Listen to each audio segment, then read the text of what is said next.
nation's favourite antiques experts, with £200 each. I like. A classic car and a goal to scar Britain for antiques. The aim, to make the biggest profit at auction, but it's no mean feat. There'll be worthy winners and valiant losers. It's fine. So, will it be the high road to glory or a slow road to disaster? Pull out the ignition! This is the Antiques Road Trip. Yeah. Hello. We're going anywhere and everywhere, journeying with Rue and Phil. We're getting on well, aren't we? Yeah, I think we're getting on really well. I've always got on with me, though, in fairness. Let's hang on to that feeling. I can imagine you consult yourself for advice, fashion tips. I just you don't go listen. to... I don't listen. Phil Serrell's an auctioneer from Worcester, with a somewhat plain-spoken approach to buying antiques. What I really want is a Van Gogh for the price of a van. While dealer Arusha Irvine from Argyll and Butte How am I looking? Oh. likes to say it in style. The viewers don't realise that there is a Pantechnicon following us with Rue's wardrobe in it. Most television companies have the crew bus, we have the Rue bus. Not true, of course, but neither, sadly, is there any need for a lorry. £38. The front keyhole. Doesn't say anything. Auction day feels like a game of snakes and ladders. Unfortunately, your snakes are a little bit bigger than your ladders. And I was right back to square number 2. Yep, Rue's managed to improve on her starting stake of £200, but not by much. £9.92, actually. Whereas Phil, the Silver Fox, began with the same sum and is currently sitting on more than double with £424.30. I kind of think that you and I have got this wrong, because if we'd have settled after the first auction, we both got more money than we have now. Don't stop believing, eh, Phil? After kicking off back in Herefordshire at Brimfield, those two and their Triumph Stag had a tour of the Midlands. They'd motored north to see something of Yorkshire, and then plotted a course south. Now they're about to explore Oxfordshire, and then clamber across the Cotswolds to the Gloucestershire town of Newent. Today's drama will see its final act at an auction in Stratford-upon-Avon. But we've curtains up now in Deddington. Once famous for its clockmakers, the Oxfordshire town now has an antique centre. That's completely look at done. Good luck. Looking forward to this. I've never seen Phil so excited. Brenda, how are you? Good, Phil. I'm lovely to see you. You too, my love. Got some stuff in here, haven't you? We have. I wouldn't want to come on stock taking day. Can I have a wander round? Yes. And then give you a call when Yes. I found undoubted treasures? So what we're going to do, I am calling you. No, you don't. Crikey. So, with Brenda's Indian love call still ringing in his ears, what's the plan? I'm almost double the amount of money that Rue's got, so this time round it would be really, really lovely to go and buy something that I'm quite proud of. But I want to buy something that just really I can put my name to. Sounds promising. These are really interesting. They're for cracking lobster claws. And then these little bodgers here, which are a bit like some really horrible dental instrument, they're for getting the meat out of the end of the lobster claw. So you've got a set of 4, and if you can afford lobster, you can most certainly afford a set of lobster grabbers. The ticket price is £138. Anything else? These are quite interesting, look, because you've got the Star of David there, which should give you a little bit of a clue. Jewish religious items. As I understand it, you're not allowed to touch the Torah at all. That's the Hebrew scripture, traditionally on a scroll and read out loud to the congregation. So these are used, and you can just see this sort of pointing index finger here. That's used to basically follow where you're reading on the Torah. They're called yads, £198 each. This is dated to 1878, and this one's dated to 1894. It's silver, so I'm kind of playing Rue at her own game a little bit. And they're interesting things. They're certainly a talking point. The one thing I'm concerned about this one, if you look at it, it's at an angle, which makes me wonder whether this one has been broken off at some point in time. But I think for that reason, I'm probably more interested in this one. I'm going to try and schmoozle Brenda. Meanwhile, elsewhere in Oxfordshire, Rue's about to arrive in the market town of Banbury, noted for that nursery rhyme featuring a fine lady and a horse. Also for a sweet pastry called the Banbury cake, which is quite like the Eccles variety. Hi. Hi, Peter. I'm Rue. Lovely to meet you. Nice to see you. What a cool place. How long have you been here? About 3 years now, coming up for our birthday. Well, many happy returns, Peter. But with so much to take in, it's sometimes nice to have a bit of a guided tour. And on the subject of birthdays, here's a little something from the 50s. You can see we've got Winston Churchill sat here, Right. celebrating his 80th birthday. So there he is as an elder statesman, and all the characters within the piece are him, from a child, all the way through his campaign years in Africa and till he became Prime Minister. By the great political cartoonist David Lowe as well. It's a newspaper cutting, not an expensive item either. £73. Well, this is very encouraging, but an ashtray, really? Not something you'd expect me to go for, but I love Art Deco. I absolutely love the style. That's and very Art Deco. That's quintessential with that column as well. And would that be chrome? Certainly, yep. £40, though. And I like the fact that it's the copper and the chrome. It's a great look, isn't it? And, oh, look, that actually lifts out. So that means if someone wanted this, it doesn't have to be an ashtray. No, you could... You could actually put some soil in there, have it as a pot plant. plant, yeah, absolutely. Or a dog bowl for a Great Dane. Yeah, It's got a wonderful reeded column base too. it does. Look at you, you know your stuff. So, with Rue's little pile increasing steadily, how's Phil getting on in Deadington? Dead good? This little Vitrine. bijouterie table, or vitrine or whatever, and that's Victorian, It is Victorian, yeah. and it's walnut, Absolutely. and it's about 1875, 1880, About that. and it is, You can bid me on it. for my pocket, it's 150, 200 quid. That's not going to buy that, is it? Just I think that means more, Phil. Have a proper look first. Is that continental? I would say it's French. People call these silver tables, and they're not, because a silver table is a Georgian mahogany table that you put things on. This is a bijouterie table, or a vitrine, or a display table. But one of the things that just lifts it up from the norm is if you look at this piece of glassware here, that's beveled. Around the sides is also beveled. But the other thing that tells you 100 things about this is the lock. Because a continental lock basically turns twice, doesn't it? Yeah, absolutely. And an English lock turns once. And because the lock on here turns twice, this is a French piece of furniture, not an English piece of furniture. Does that make it worth more or less? Usually more in mine because it's more elegant. Usually less in mine because I'm trying to buy it. I said 150 to 200, which I know is as mean as whatever, really. What would you take for it? Nearer to 300. How much nearer? Very near. What about one of those yads he was admiring earlier, priced at £198? You've picked two good things. I picked two, yeah, I know I have. So if you can give me the £100 back on those, So that's 400 quid, isn't it? it's 400. I can't do that. He's right, Brenda. He's got 420 to spend, but he's only just started. Can you do 275 on that? 280 go. I think we're close. This is like a monumental gamble for me. £280, that's a massive punt. But you know what? You can't have a gamble, haven't you? Go on, I'll have that for 280. Shake the hand quickly. There we go. That was fun, but it ain't over yet. Give me what you can give me on the yad. The best I can do on that is 50 quid. If you can do 60, I want you to do well at the auction. And you say, Brenda, thank you very much. Brenda, thank you very much. So, £340 on two items, and Brenda has a parting personal gift. Because I see you as Mr. Happy. Yeah, got a ring to it, hasn't it? But Phil departs Deadington pleased. And what news from Banbury? Cross. I'm really running out of time, and it's because so many things are catching my eye. There's one cool thing I found here. It's not what you think it is. It looks like a book. It's actually a Huntley and Palmer's biscuit tin. Huntley and Palmer's are pretty much the Rolls Royce of the biscuit world. Their tins are so collectible. And this one is actually 1920s, 1930s. Biscuit tins is not my area of expertise, but I know if you are going to buy any, Huntley and Palmer are definitely the name that you want to look for. So, Bicky Tin added to the Churchill cartoon and Art Deco ashtray. Over to proprietor Peter.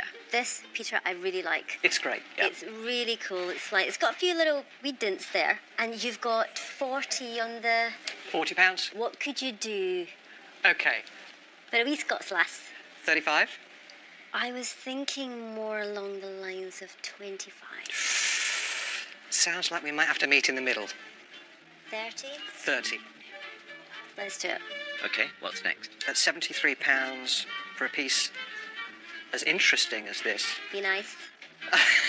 Why don't we say £60? It's a fish face. That It's means a I'm fish thinking. face, you're It thinking. means I'm thinking. It needs yeah. thought. Think about the biscuit tin, eh?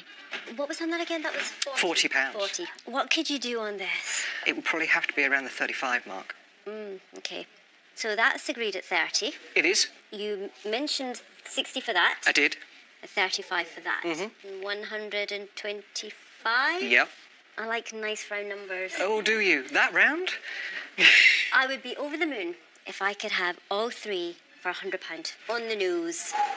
105, you got a deal. Oh, Peter, you really are a star. Thank you so much. Phew! So that's £25 for the tin, 30 for the ashtray, and 55 for the picture.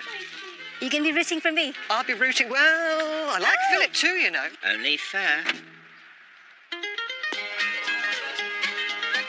Especially as her rival is currently taking a 7th-inning stretch in a star-spangled corner of the county, after making his way to the town of Chipping Norton to find out about Fred Lewis, the father of British baseball. Alan, how are you? Lovely to see you. From local historian Alan Watkins. Alan, was Fred Lewis a local man? Yes, born in the town. His father ran a building business and an undertaking business, and Fred took over that. And did you know him? Yes. Fred founded a scout troop called the Pioneers in 1907 and decided they would play baseball instead of the more usual British sports. I think he wanted a game that could be played by boys of all ages and all sizes on equal terms, and he considered baseball to be the game. I thought baseball was an American sport. Was it played over here as well? Up to the turn of the century, yes. Yes, there was a lot of baseball played. Really? Yeah. The baseball was played on the grounds in the summer, and the football was played on the grounds in the winter. Derby County played on baseball ground. That's right, isn't it? The baseball ground. See, I had no idea that baseball was that big in this country. Yeah, although by the early 20th century it was already America's pastime, the game having been introduced by British settlers. So Fred's troop went entirely left of field. These first games, Alan, were they very competitive? Yes, oh yes. They I think there was 5 teams in the competition, and they played for a cup. If you have a look behind you, it's there. That's the very cup, is Yeah, it? that's the very cup, yeah. Fred's Pioneers took the Spalding Cup in 1917, and soon Chippy had an adult baseball diamond as the craze for the sport took off in the 20s and 30s. In 1926, they went up to London and they beat the London Americans to be the All-England champions. Where was that played? Stamford Bridge, What, the Chelsea football ground? Chelsea football ground, yes. So there's that connection between football and baseball all the time still? Yes. Fred's team won that one 13-12 as the Bush League side began to knock it out of the park. Was it just a local thing, or were the Americans aware just how great baseball was in Chipping Norton? Oh, yes, I think they were, yes. In the 50s and the 60s, there were American bases round here, so there was always some American teams, and there was certainly a team from Japan came here. And have you got any artefacts from the great days of baseball? There's a full uniform there. That's really cool. And there's the catcher's mitt and the fielder's mitt there, so yes. That looks like a frying pan, that does. Yes. Can I put it on? Yes. So you held that like that, That, did you? the catcher would, yes. And how fast was the ball travelling when it hit you there? I don't know, very fast, yes. Well, the world record is 100 miles an hour, which is probably an awful lot more than the Chippy Scouts guest pitcher can sum them up. Stand by. Look at the way he's looking at me. Look at that look. And there's no venom there. I'm not sure I'm ready for this. Are you trying really hard? Trip him up! Trip him up! Cheat! Kids, though, they've got no idea at all, have they? Absolutely no idea at all. Next time, stick to whatever the equivalent of third man is, Phil. Meanwhile, Rue is still on the lookout for that certain something, having taken our route towards the town of Bicester. Well, we've already been to tourist town twisters like Worcester and Ulster on this trip. So, bring it on, Bicester. Hi, Una. Hi, Rue. How you doing? I'm good, how are you? Good, thank you. They got some proper antiques in here, I see. I wonder what Arusha will make of it. I think there's a sign for me here. Have faith in your luck, it will not fail. Well, the harder you practice, the luckier you get. Got quite a nice pair of plaster busts over here that En nouveau. Could be just the thing. Very nice. I love the faces on them. Yeah, this lady here, she's got quite a wistful look on her face, doesn't she? Definitely. Almost like she's dreaming of a long-lost love. And this could be her sister who's already got moves on her true love.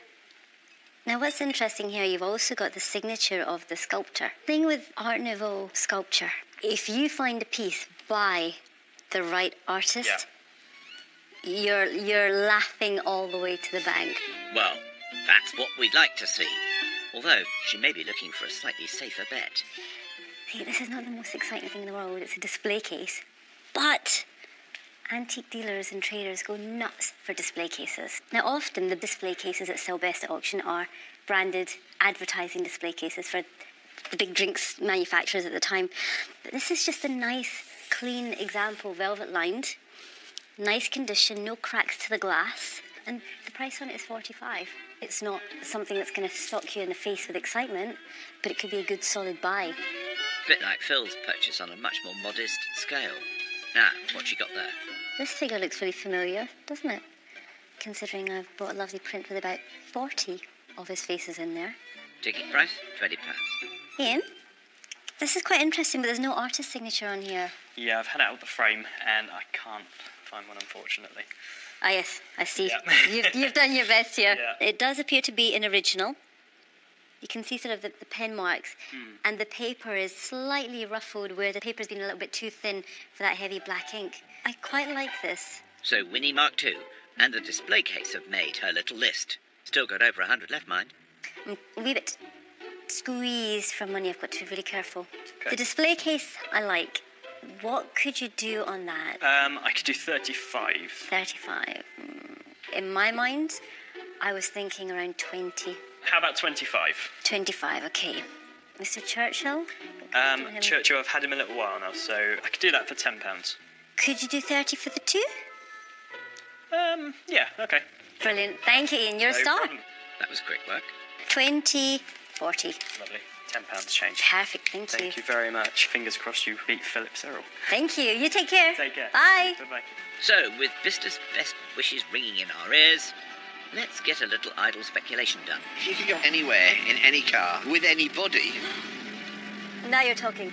hit me with it. Jag E-Type Yeah. in Mongolia, and it would either be you Ah, you lovely. or Bruce Springsteen.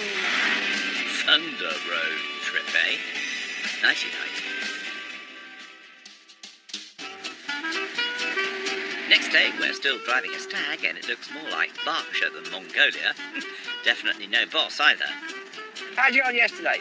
Really good. I was spending my money. My wallet was in and out my pocket all day. I bought 2 items Right. and spent more on one item than I'd ever spent on anything on the road trip before. Well, we'll get our statisticians onto that one, but it does sound highly plausible after splashing out on that bijouterie cabinet and yad, I see you as Mr. Happy. leaving just under £85 for today's purchases. Whilst Arusha picked up 2 Winston Churchill cartoons, a display cabinet, and an Art Deco ashtray, and a biscuit tin. It's a fish face. That means I'm thinking. So, she still has almost 75 for whatever she takes her fancy to next. I think we're in Berkshire today, aren't we? I actually used to live there for a few years. I don't know if you know the little town called West Windsor, otherwise known as Slough. Slough. Sadly not included in the itinerary. Later, they'll be heading to Warwickshire for that auction at the home of the bard. But the first stop today is in Berkshire, at Hungerford, where our 2 players will be treading the boards together. Cue Phil. After you. Why, thank you. Such a gentleman. I was going to go in first anyway. So much for stage directions. Hi, Cole. I'm Ruth. Lovely to meet you. Nice to meet you too. How are you, all right? I'm fine, Phil, thank you. This could be interesting. There are some very nice things in here, but after all that big spending they enjoyed yesterday, they'll need a bargain. What price can I put on you? Priceless or worthless, one or the other. We haven't got to the bottom of that one. At least he's never bitten anyone, though. Rue? There's a lovely set of enamel-topped perfume bottles here. They're all silver-rimmed, hallmarked here as well. Enamel is made from crushed coloured glass that's fired to such a high temperature that the glass powder melts, becomes liquid, and fuses and hardens again. And usually you'll find it in these beautiful sky blue, turquoise colours. Now, the thing that makes me nervous about this set is, look at the damage there on the enamel. Other antiques you can buy, and they've got a little bit of damage, it's okay, they can be restored. You know, they can be painted over, the cracks can be stapled together. Enamel has to be one of the hardest materials to restore because of how it's made. I'm going to have to close the door on these little darlings and keep looking. Not enamoured. Now, that won't be cheap. This is just lovely. This is just a really, really fashionable piece of copper. that's probably by a man called John Pearson. Of the Cornish Newlyn School. He did mythical animals, he did fish, and it's just a really, really good example of what everybody wants at the moment, including me. So what we're looking for is somewhere on the back here, it should be stamped JP. Lo and behold, there you are, look, JP. That is, in fact, John Pearson. And that's why that is £695. And just slightly out of my pocket. What did I say? Come on, let's knuckle down. There's something that's caught my eye here, and I have to admit I'm really intrigued by it. Okay. It's the Bai ritual disc, the Chinese one. Can I have a look at it? It's quite a curious object. I have never come across one before. Ticket price, £45. My understanding of it is that it's actually, the ritual disc was buried with a dead person. This has got a dragon symbol on it. Mm-hmm. So it would give that body, the soul and spirit, the powers of the dragon in the afterlife. This is why I love Oriental history. If only you could talk. I do like it. It's obviously not jade, but it is a green stone. Sounds like she might be buying the Bai disc. I have to admit, I've been completely seduced by this. It's such a sweet thing. Okay. It's a bit of a risk for me, though. Right. I do like it. You've got 45 on the ticket. We do. I was looking more around the 35 mark. Best thing I can do then is I'll try and get hold of the dealer. I'll give him a call. Brilliant. See what we can do. Thank you. If you could, that'd be great. Not so much cold calling as coal calling. Gerald, I've got somebody looking at one of your pieces, the Chinese carved ritual disc. They're asking if you take 35. It will be, yes. Yep. Glory be. You're in luck. Thank you. Fantastic. So that little item There you go. Thank you so much, Cole. just about wraps up her Brilliant. purchases. Thank you. Wish me luck on auction day. Good luck. Take care. Bye-bye. Bye-bye. Which just leaves our Phil. I think this is just a great bit of social history. This is a pestle and mortar. For the life of me, I can never remember which is the pestle Yep, and which is the mortar. correct. The ticket price is £35. And these are great things. And you would have found these in the local chemist shop. You'd have found them in the kitchen. There's a bit of a problem with this, in that this has got nothing to do with this. But that's lovely. That isn't so lovely. But one thing I do know is that holding this, it's like a workout at the gym. It's like weight training. Feel the burn, Phil. See if you can lose a few pounds off that price at least. I love this. I really love it. That's cool, isn't it? Yeah. Uncool in that doesn't... They're totally unrelated items. Okay. I was hoping I could buy the two for like 25 quid. Or even 20. Be better still. I don't think I'm going to get that close. 30 quid. Do you think 25 might buy them? You can almost read Cole's thoughts. Yeah. Yeah. Go on, Just... I'll show you hand. All right. I'm going to tell you something now. Do it. That is old. Okay. It is nearly as old as me. Yeah, no. Cheek. I think that this is at worst 18th century, and it might even be 17th century. So all of this is a preamble to me paying you, isn't it? It is. Go on, then let me find some money. Time to grab your grinder and get on the road. Well, we guess just where Rue's got to. Yep, she's off back to Oxfordshire and the county town, where, amongst all those venerable colleges, is one named after the great Scottish science writer, Mary Somerville. Hi, Bridget. I'm Rue. Lovely to meet you. Nice to meet you. Welcome to Somerville. Thank you. It's such a beautiful location. Do you want to see around? Yes, please. Bridget Stenhouse is a Somerville maths graduate. So how many people are on this campus? About 800 people live in. The author of a prize-winning thesis on the woman who surmounted several obstacles to become the queen of 19th century science. So she was a very tenacious little girl, and when she was growing up, she really wanted to know more about maths. She was studying Euclid, but at night, so obviously she needed candles, and when her father realised where all the candles had gone, he forbade her from studying any further and had her candles taken away from her. So she continued to study in the darkness, but her dad was very unhappy with her studies, and he told his wife, if we don't put a stop to this, she'll end up in a straitjacket.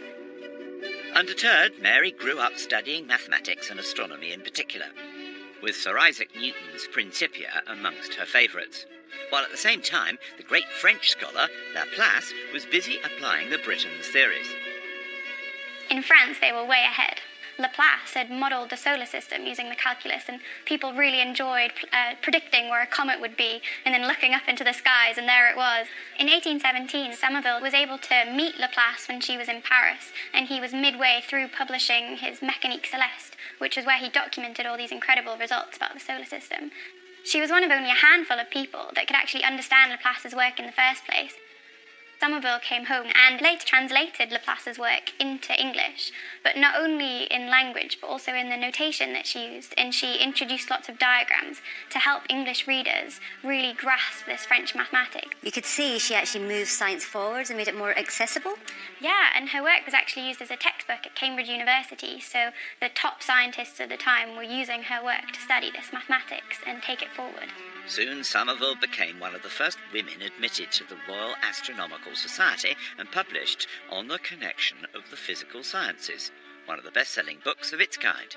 Because she was interested in the calculus, the thread connecting all of these different branches of science, she was able to really get to the forefront of all these different branches and connect them through this piece of work. In the college library, there are a number of artefacts from the life of Mary Somerville, including precious editions of her writings. But amongst Bridget's favourite items are these letters from inventors and philosophers. This one is from Charles Babbage. Oh, wow. Yeah, so he's actually inviting Somerville to come and see his calculating engine at his house. He's basically saying, you have to come, because I've already invited Herschel and I've told him you'll be there. So really, he invited her to see the first computer? Yes, and it was a steam-powered computer, so very different to the computers that we have nowadays. And this letter is from John Stuart Mill, and he's writing in 1868 about his petition to Parliament to ask for the right to vote for women. And he says here, it has already nearly 14,000 signatures. Now it would also be of great value to the cause if you would allow the first signature on this petition to bear your name.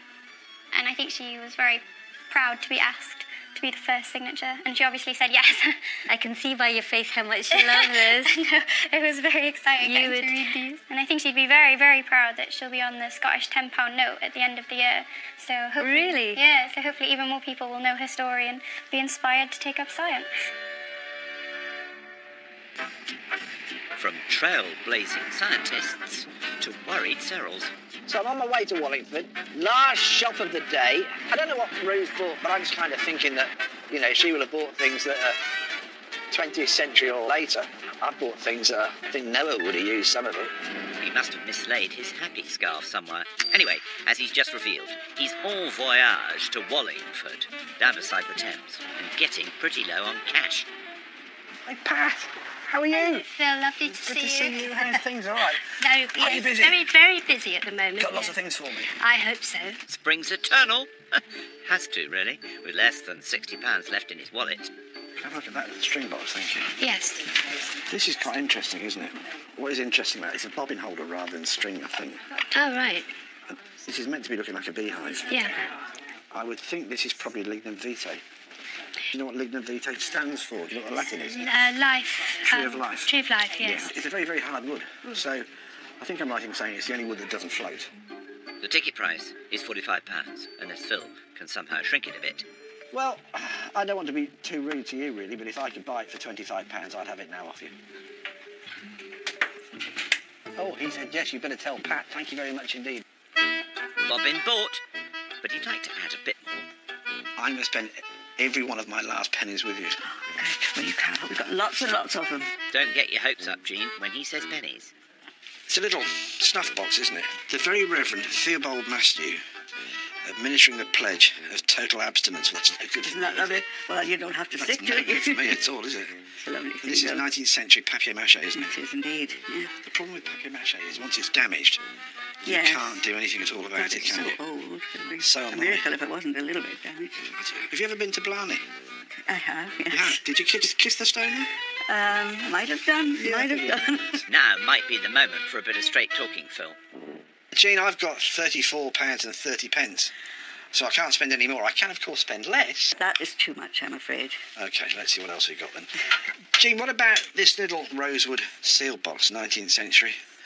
And you'd have your signet ring or whatever. You'd Yes. put it into your sealing wax. So that's quite sweet. So this is a tenner, isn't it? Would there be anything else that I could perhaps put up with that? Little sort of treen boxes, which are rather sweet. That's a little bit of lignum vitae. Yes, we know all about that. Oh, that's... Well, I don't know what that is. Very strange. What on earth is that?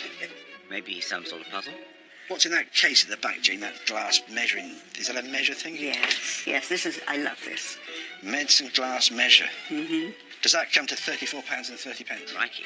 It's not supermarket sweet, you know. That's 10. 20, 30, 46. And you have... Altogether now. £34.30. All right, you're breaking me heart, but there you go. I should have kissed the blarney stand as well, I think. He's doing all right, picking up a little pile of treen with his last remaining pennies. That is it. There is no more, look. You poor thing. Thanks, Pat. God bless you. Bye-bye. Bye-bye. Take care. So while Pat adds up, 58, 59, 30.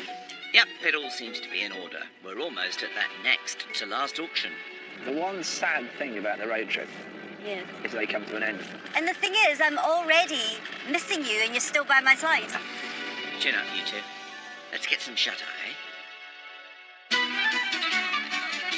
Now remember, some are born great, some achieve greatness, and some get lucky at the auction. Do you know what? If I'm going to be Philip Shakespeare, you ought to be Rue Hathaway. I'd rather be Lady Macbeth. Well, that means hubble bubble, toil and trouble, doesn't it? Scottish play, please. After debuting in Deddington, Rue and Phil have now arrived in the county of Warwickshire, up on the Avon. At Bigwood's fine art auctioneers, with internet bidding too. Phil spent all of his £424.30 on 5 lots, one of them quite risky. What did I go and do that for? You'll make it work. You always Really? do. While Arusha parted with a mere £170 on her 5 auction lots. I've just got to hope that Churchill's famous quote doesn't come true here. Never, in one print, make so much money for one Rue. This could actually be Phil's big profit item. I think he's bought really, really well. I actually haven't come across any of these, and the few instances I've heard of them, they go for crazy money. Now, what about the finely wrought opinions of our auctioneer, Christopher Ironmonger? Generally, biscuit tins are quite collectible. This one has had a bit of a rough time. 10 to 20, might do 30. The Louis XV style display case, a useful item. I could imagine it doing somewhere between 120 and 150. That's our hope and expectation, anyway. I don't think Phil heard that just as well. Do you know, I've been an auctioneer for 40-odd years now, and I still get the yips. Is that why you've got so many grey hairs? This is Arctic blonde, it's not grey.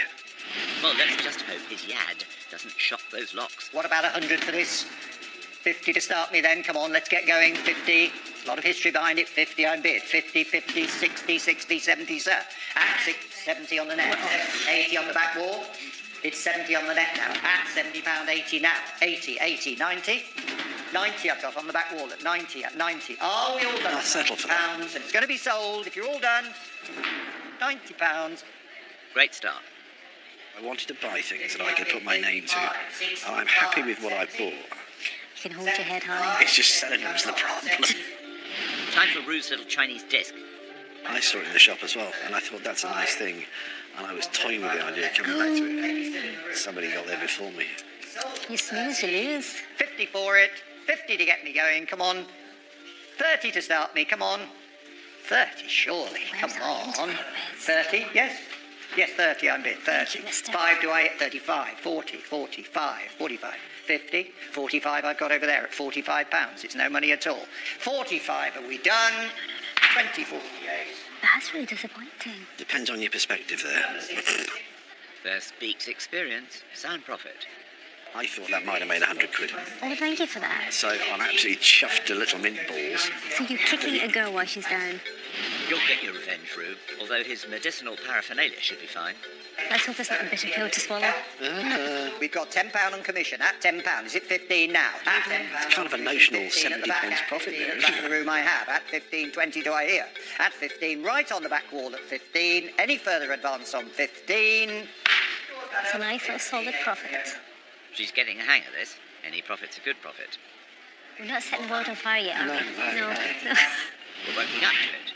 Her biscuit tin. If you were a biscuit, what biscuit are you? I think you're a pink wafer. 70 to start. £20 for it. Attractive little item, 20, I'm bid 20 and 5 do I hear. At 20, the maiden bid of 25, surely. You're going to miss a chance. At 25, 25, 30, madam. 30, 30 and 5, sir. It's 30 with the lady at 30. The lady's bid at £30. Are we all done at 30? Not groundbreaking stuff, is it? Not even biscuit breaking, really, was it? Softly, softly, you two. That profit is the feeling you get when you dunk your biscuit in the tea and it snaps off. Don't you just hate that? Not compared to losing money. How will Phil's bunch of treen fare? Nice little collection this is, so I don't know, £50 for them all? £50, 40 for them then. 30 then. £30? It's nothing, is it? 25 then. Come on. There's 20 I'm bid. At 20, it seems awfully cheap to me. It's a nice puzzle and everything. At £20, but it's going to be sold. The bid's with the lady here at £20. If you're done, it will be sold. Are you done? Surprised. I'm really surprised. Wood, no good. They were lovingly handmade by someone, and they deserve to get more than that, and that's the truth. Seriously? She talks to you. He doesn't trust that I've got good intentions. And you try and believe her. Doesn't You trust try that and I've got believe good her. intentions. Now, who can think up a use for Rue's old ashtray? I can just see that in someone's garden. At night time, lovely garden party, put some floating candles in there. You know what I love about you? You always have such a vivid imagination, haven't you? Very nice little designer item here. £30 for it. £30. £20. Come on, this would look nice in with your I other thought this Art would have Deco been a things. nice, easy profit. Oh, come on. £20. I don't believe you. 10 then. There must be somebody. £10. Well, I suppose I've got to say it, haven't I? What about 5? 5, thank you. I'll take 8 off anybody. Bit of competition, that's what we need. Never mind, it's got to go. £5, double 7.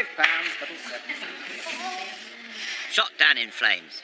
Looks like other people don't have the same vision as I do. Well, you'll know what you do with these two, eh, Phil?